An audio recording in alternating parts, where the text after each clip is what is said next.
And for moms in a hurry, Smucker's makes Uncrustables PB&J sandwiches. Smucker's starts with delicious peanut butter and jelly, takes off the crusts, and seals in all the goodness of homemade. Uncrustables go from freezer to lunchbox for a soft taste like fresh-made Smucker's PB&J at school. Smucker's Uncrustables. They're in the freezer aisle. Hey guys, welcome back to my channel. Today I'm going to show you how to make Uncrustables homemade, just from your house. You don't have to buy any additional stamps, sealers, sandwich makers, molds, any of that stuff. So all you're going to need is 3 things, okay? Now listen to me when I say this, internet people. You know, an Uncrustable is not healthy. I mean, it is like junk. So I've done a few experiments with this in the past month or so as I've been making these for my son.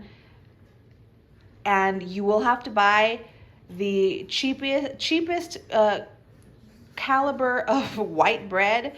I got this from Dollar General, their white bread, because it's just so soft and it seals well. The same as Wonder Bread, that works great. I have tried it with wheat bread and it does work, but the seal is not as good as, and of course it's not as soft. Wheat is a little bit more dense. But in my opinion, the best result is if you buy cheap, soft white bread. I'm just being honest. And then also any kind of jam that you want to use. You could even do Nutella if you wanted to. I mean, the world's your oyster. You could do whatever you want with these, but this one is just a basic Uncrustable. And then of course your Jif, again, cheapy peanut butter, so it's really soft. Regardless of which peanut butter brand you buy, make sure that it is this giant lid. I'm kind of as reference, because we're gonna end up using this big lid for the sandwich, seal, mold, cutter, all of the above. So let's get started. This won't be a long video, very easy. So you take your bread,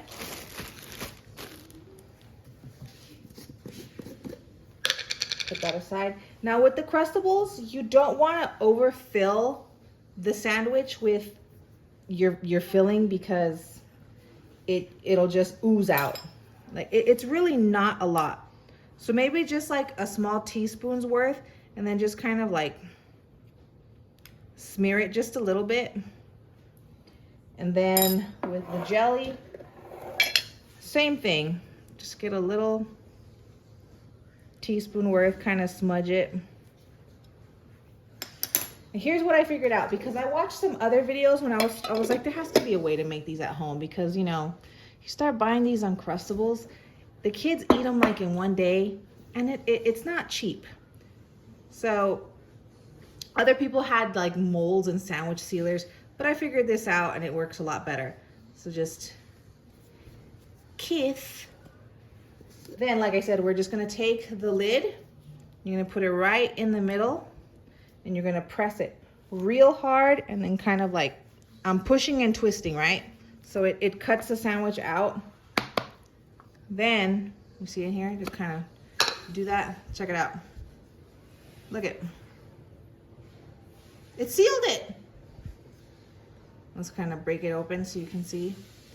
I even froze these for my son for his lunch at school. Like I put them in Ziploc bags, and it worked the exact same way the store-bought Uncrustables are. Oh yeah, that's real good. So,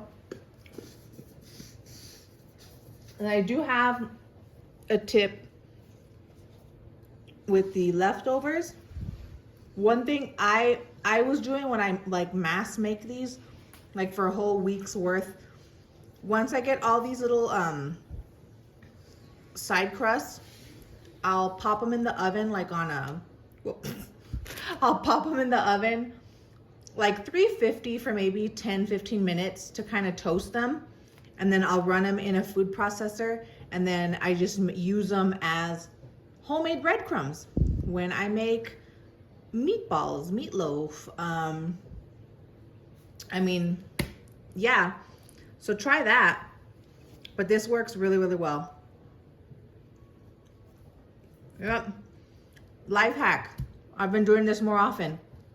Use gloves when you're cooking or making stuff with sticky, and then you don't have to deal with it. You don't have to deal with sticky hands when you're done. Well, thank you so much for watching. I'm gonna finish my little snack here. And I hope you make some Uncrustables for yourself too, with your favorite stuffing, innards, whatever. Have a great day, guys. Bye.